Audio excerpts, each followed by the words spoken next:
Kembali lagi di channel Rumah Kebun Organik bersama saya Julianto Samosir. Sahabat, hari ini kita akan membahas 10 manfaat dari kapur dolomit. Tidak hanya menaikkan pH tanah, tetapi ada banyak manfaat yang lain. Apa saja kira-kira manfaatnya? Simak terus dalam video ini dari awal sampai selesai. Jangan di skip supaya tidak ketinggalan informasinya.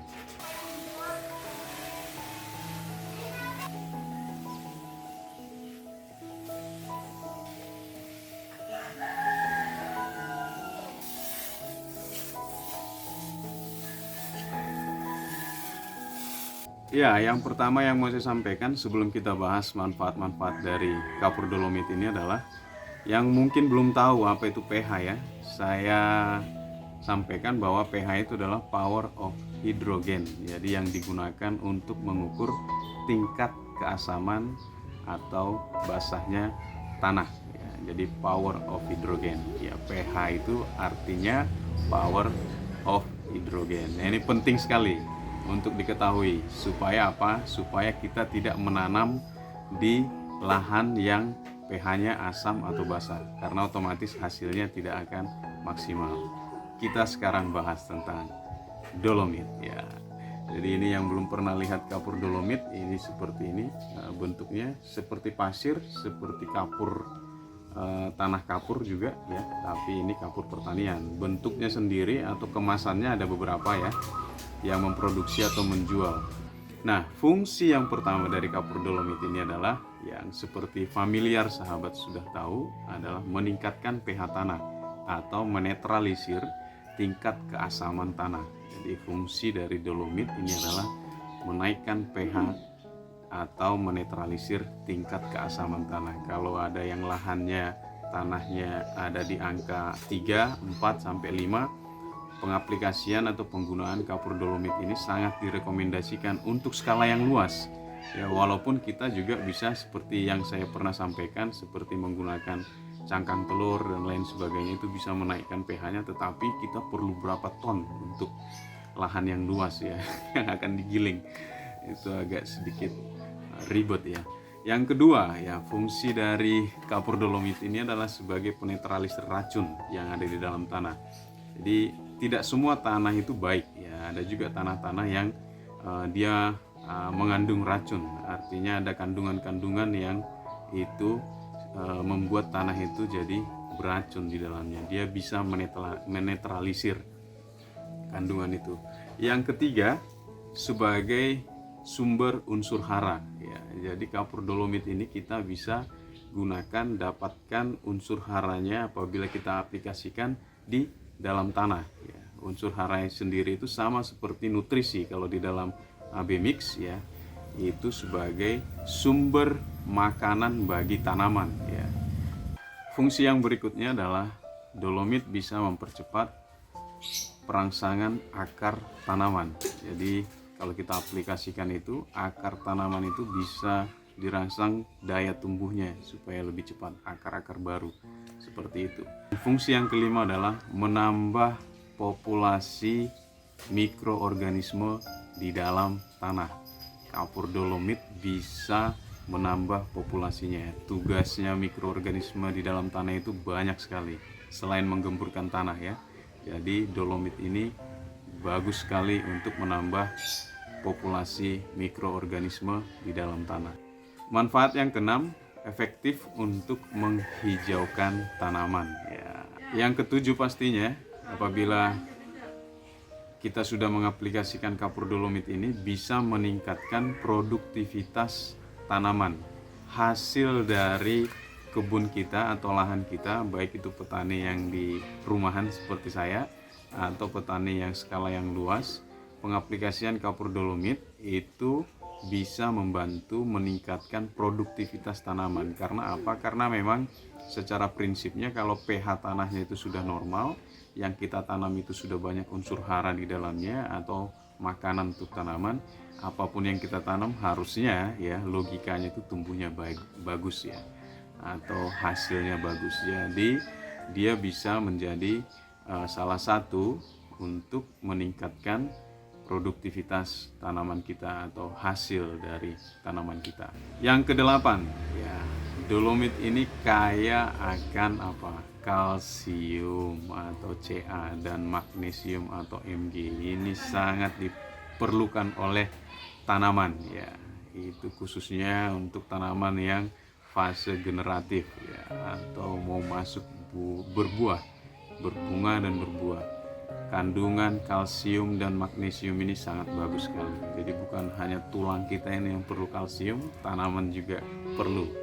Jadi pengaplikasian dari awal kapur dolomit ini bagus sekali untuk meningkatkan atau membantu memberikan support kalsium dan magnesium bagi tanaman atau yang diperlukan oleh tanaman. Itu fungsinya yang ke-8.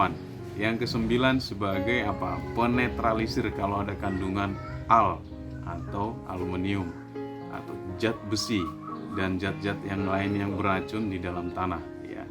Itu kalau ada tingkat kejenuhan yang tinggi, ya, di dalam tanah, dolomit ini bisa menetralisir, ya.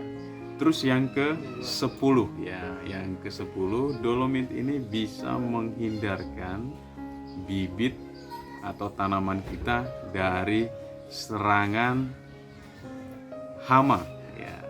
Ini menarik ini, ya. Jadi kalau kita aplikasikan di dalam tanah, dia tanaman itu mungkin dia akan lebih kuat, ya, karena perakarannya sudah bagus, unsur haranya sudah dapat, terus pertumbuhannya bagus. Otomatis kalau ada serangan hamanya, tanamannya sudah sehat, dia lebih kuat. Jadi terhindar dari apa? Bisa menghindarkan dari serangan-serangan hama yang lain. Tanamannya lebih kuat daripada hamanya. Itu manfaatnya yang ke-10 dari kapur dolomit. Nah sahabat, kalau kita sudah mengetahui itu, nah sekarang kita bagaimana cara pengaplikasiannya? Cara pengaplikasian kapur dolomit ini ada dua, ya. Ada dua cara. Nah biasanya petani sebelum menanam lahan, ya, atau petani yang baru buka lahan atau yang sudah ada lahannya, itu diaplikasikan dengan cara ditaburkan di atas bedengan, ya, di atas bedengan sebelum ditanam di 2 minggu setelahnya. Jadi untuk menaikkan pH-nya itu biasanya ditaburkan. Nanti kita akan praktek juga di lahan saya ini. Jadi ada lahan saya yang sudah kosong yang akan saya taburkan kapur dolomit ini. Yang kedua, ini bisa diaplikasikannya dengan dicairkan, ya. Artinya kita ambil kapur dolomit ini, kita campurkan ke dalam air, ya, setelah pasca tanamnya. Jadi ada yang sebelum tanam, ada yang setelah tanamnya. Kita juga misalnya terlambat belum diaplikasikan, Pak saya belum aplikasikan yang dolomitnya misalnya, ini kita bisa aplikasikan menyusul, ya, dengan cara yang ditabur juga bisa, atau kita bisa juga ini kita cairkan, ya, atau kita campurkan dengan air baru kita kocor di seputaran media tanam yang kita gunakan, ya. Itu pengaplikasian yang kedua, menyusul seperti itu cara mengaplikasikannya. Perbandingannya berapa? Perbandingannya adalah tergantung berapa pH tanah kita, ya. Jadi ukurannya berapa, pemakaiannya per hektarnya berapa misalnya, terus diperkecil lagi berapa, itu tergantung hasil dari tingkat pH tanah kita atau hasil dari setelah kita mengukur pH tanah, baik itu yang menggunakan pH meter atau kertas lakmus. Nah kalau yang menggunakan kunyit agak sulit, karena itu dia indikatornya adalah kalau dia asam dia akan warnanya berubah jadi biru, kalau netral dia akan tetap di warna kuning seperti itu. Jadi agak sulit dia kita temukan angkanya. Tapi baiknya bisa menggunakan alat seperti, ya, yang punya saya ini misalnya, yang saya bilang, tapi ini yang murahan, ya. Bisa pakai yang alat pH meter yang lebih canggih, yang lebih bagus itu untuk mengetahui pH-nya. Jadi saya akan sertakan, ya, di video ini tabel untuk penggunaan kapur dolomit ini skala hektar, ya. Jadi pH-nya berapa, terus keperluan dolomitnya berapa, dihitung dari berapa pH-nya, ya. Jadi berbeda-beda. Jadi di angka 3, 4, 5 beda kebutuhan dolomitnya untuk diaplikasikan. Jadi ini nanti saya bisa diikuti sesuai dengan yang ada di tabel ini ya, tabel kapur atau pengaplikasian kapur dolomit ini, komposisinya. Nah, jadi mudah-mudahan informasi ini membantu kita. Kapur dolomit ini di mana didapatkan? Pastinya juga ini yang jual kalau di tempat kami ini di toko pertanian ya.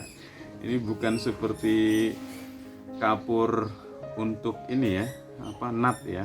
Bukan ini. Jadi bukan di toko bangunan belinya, tetapi di toko pertanian biasanya ada yang jual kapur dolomit. Harganya cukup murah. Ini 45.000 saya dapat yang 50 kilo.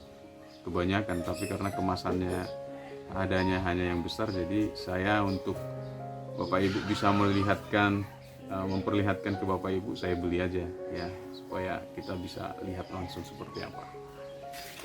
Jadi itu ya, manfaat dari kapur dolomit dan bagaimana cara mengaplikasikannya, serta ya, jadi itu dia 10 manfaat dari kapur dolomit. Tidak hanya meningkatkan pH tanah, ternyata banyak sekali manfaatnya. Jadi mudah-mudahan informasi ini bisa membantu kita sehingga lahan yang kita tanam itu kita bisa maksimalkan produktivitasnya ya, dengan pengaplikasian kapur dolomit ini. Saya Julianto Samosir, channel Rumah Kebun Organik. Sampai ketemu di video-video berikutnya. Jangan lupa untuk menanam, kita rawat ya, terus panen ya, nikmati dan bahagia ya. Bye bye.